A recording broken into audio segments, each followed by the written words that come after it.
At the edge of a waking world, where sun and silence meet, the desert exhales. Its breath dry, golden, endless touches every grain of sand and breathes life into what seems lifeless. Beneath this harsh beauty lies a truth. Nothing here survives by chance. In a hollow carved by wind and time, movement stirs. A porcupine, small but enduring, emerges with a slow, deliberate pace. Its quills shimmer like brittle shadows in the sunday. Born not to dominate but to withstand, it walks armored through the peril of open land. In the desert, stillness is not safety, it is strategy. Every twitch of the ear, every pause of the foot, is weighed against hunger and fear. Each hollow is both a refuge and a trap. Above, the sky burns.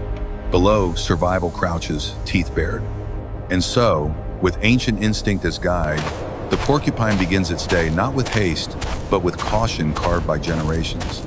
Somewhere nearby, another life watches, a predator without sound. The sun rises higher, painting the sand with the promise of struggle. And in this golden battlefield, the first story begins. In the cradle of a shifting dune, a coil of muscle lies buried beneath the surface, motionless yet alert.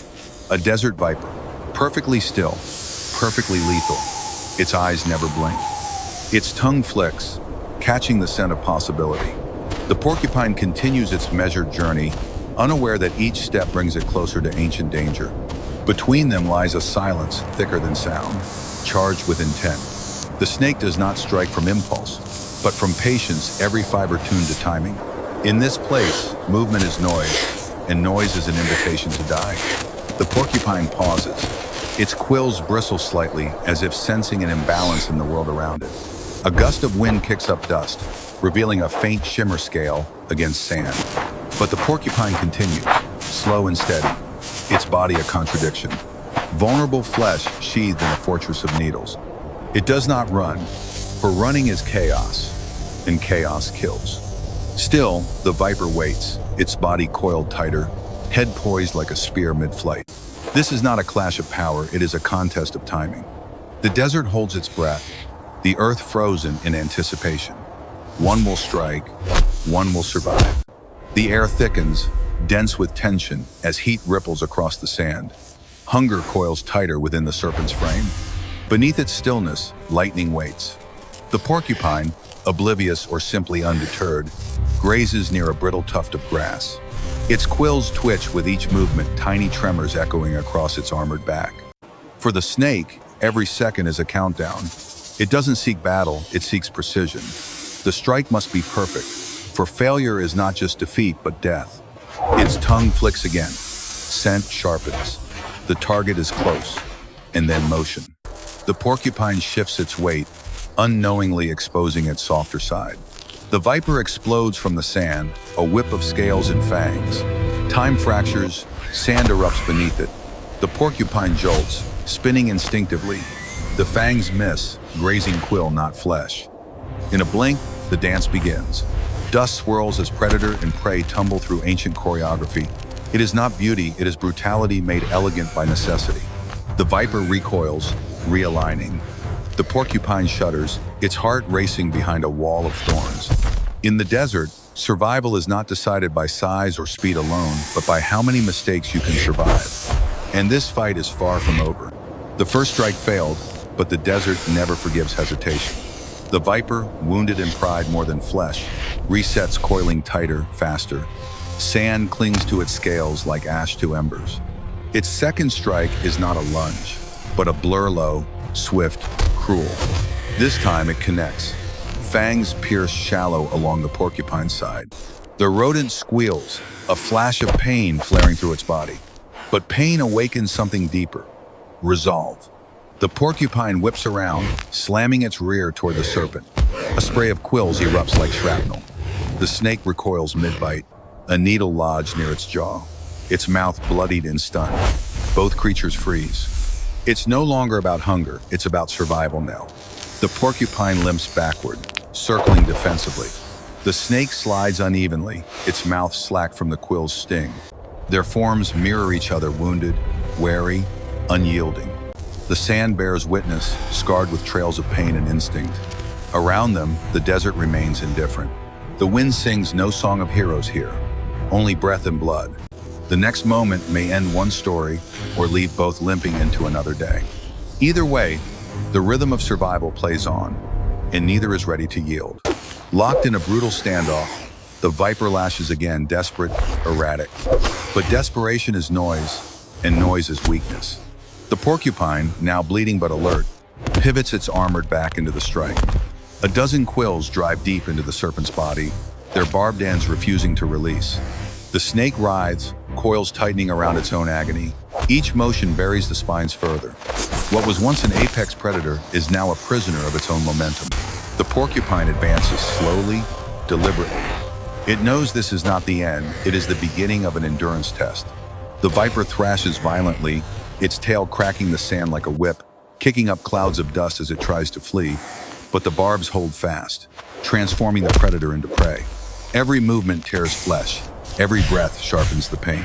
Still, it does not die. Not yet. The porcupine stands firm, trembling but upright, watching. In the wild, even victory must be earned over time. The desert offers no swift endings. Here, every death is a negotiation between instinct and biology. The serpent's body twitches, not from strength, but from the slow unraveling of it. The battle is not yet over, but the tide has turned. The desert sun climbs higher, searing all beneath it in judgment. The viper, once a master of ambush, is now reduced to a trembling coil of agony. Its scales glisten with blood and sand, each breath a brittle gasp, yet it does not surrender. With fading energy, it lunges one last desperate attempt to reclaim its place atop the food chain. But its body betrays it. The movement lacks precision, the strike falls short. The porcupine counters not with speed, but with sheer resilience. It pivots again, slamming its quill back into the snake's open mouth. A screamless shudder echoes through the sand. The snake jerks violently, impaled on its own ambition. Quills protrude from tongue, jaw, neck. Pain has become the price of pride. Still, the serpent coils tighter, a reflex born not from strategy, but instinct refusing to die. But instinct cannot undo injury. The tighter the grip, the deeper the quills dig, until the viper begins to choke on the lesson it refuses to learn. The porcupine stumbles free, panting. Its flank is wounded, ribs throbbing, blood matting its side, but it still stands. In this land, endurance is the only true strength. And today, that strength belongs to the armored. The serpent's body begins to unravel, coils loosening like a dying storm. Its head twitches once, then again slower now. Every motion costs it more than it can afford.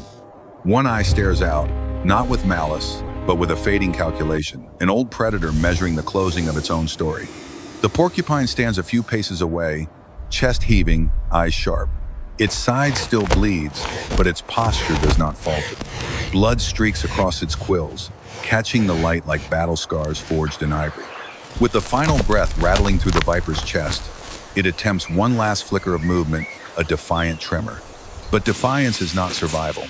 The porcupine turns slowly, not to flee, but to walk.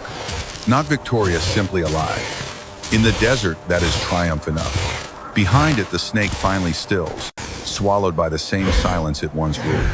The sun watches it all, impartial and ancient. Around them, the sands shift quietly, as if covering the evidence of violence with grace. No song will mark this ending, no monument will rise. Only the fading prints of quills in the sand, leading away from death. One life ends, one limps forward, and the desert, as always, remains. Far from the blood-soaked dunes, the golden plains of Africa awaken beneath a gentler Sunday. Here, morning does not burn, it breathes. Mist clings to the earth like a final whisper of night, and through it, a pale shape emerges. A white porcupine, rare as moonlight at noon, steps into the dawn. Its quills shimmer silver against the rising glow, turning each movement into a dance of light and shadow. But beauty is never safe in the wild.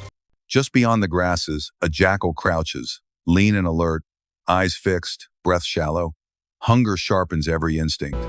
It has watched this creature before, learned its patterns, its hesitations. Today it does not want to stalk, it wants to strike. The porcupine ambles forward, unaware or unbothered. Its world is a mix of sense and vibrations, not suspicion. The jackal inches closer, belly pressed low to the earth. Wind carries no warning, only stillness, punctuated by anticipation. The gap narrows. The jackal prepares muscles coiled, heart pacing against ribs. The porcupine lowers its head, quills flattening as it sniffs the grass. In this tranquil moment, life and death hover side by side. And soon, one will chase the other through the morning light. He grass trembles. In one breathless instant, the jackal launches paws, slicing through the mist, jaws wide, eyes locked. The white porcupine flinches, instinct awakening before thought. It spins, a practiced motion refined by generations. The jackal bites down only to find its mouth full of needles. A yelp pierces the silence as blood beads on its snout. The predator stumbles back, stunned, pain radiating through its jaw. The porcupine doesn't run. It holds position, quills fully fanned, body low and braced. It is not fleeing, it is warning. The jackal circles, confused, pride wars with reason. This was supposed to be simple, but the prey became a fortress. Each movement the jackal makes is met with a subtle twitch of spines, like 1,000 daggers waiting to fly. The air crackles with tension, both creatures locked in a silent conversation of threat and defense. The jackal tries again, darting low, hoping to outmaneuver. Another mistake. More quills sink into its foreleg. It retreats, limping now, eyes burning with fury. The porcupine watches, unblinking. In this land, size means little. The one who bleeds less endures longer. And today, the armor holds. Frustration simmers into fury. The jackal, now limping and bloodied, bares its teeth in defiance. It no longer hunts for hunger, it hunts for vengeance. With a growl that shakes the silence, it lunges once more, reckless, all instinct and anger. But the porcupine does not flinch. It crouches low, body a sphere of bristling steel, and meets the charge head-on.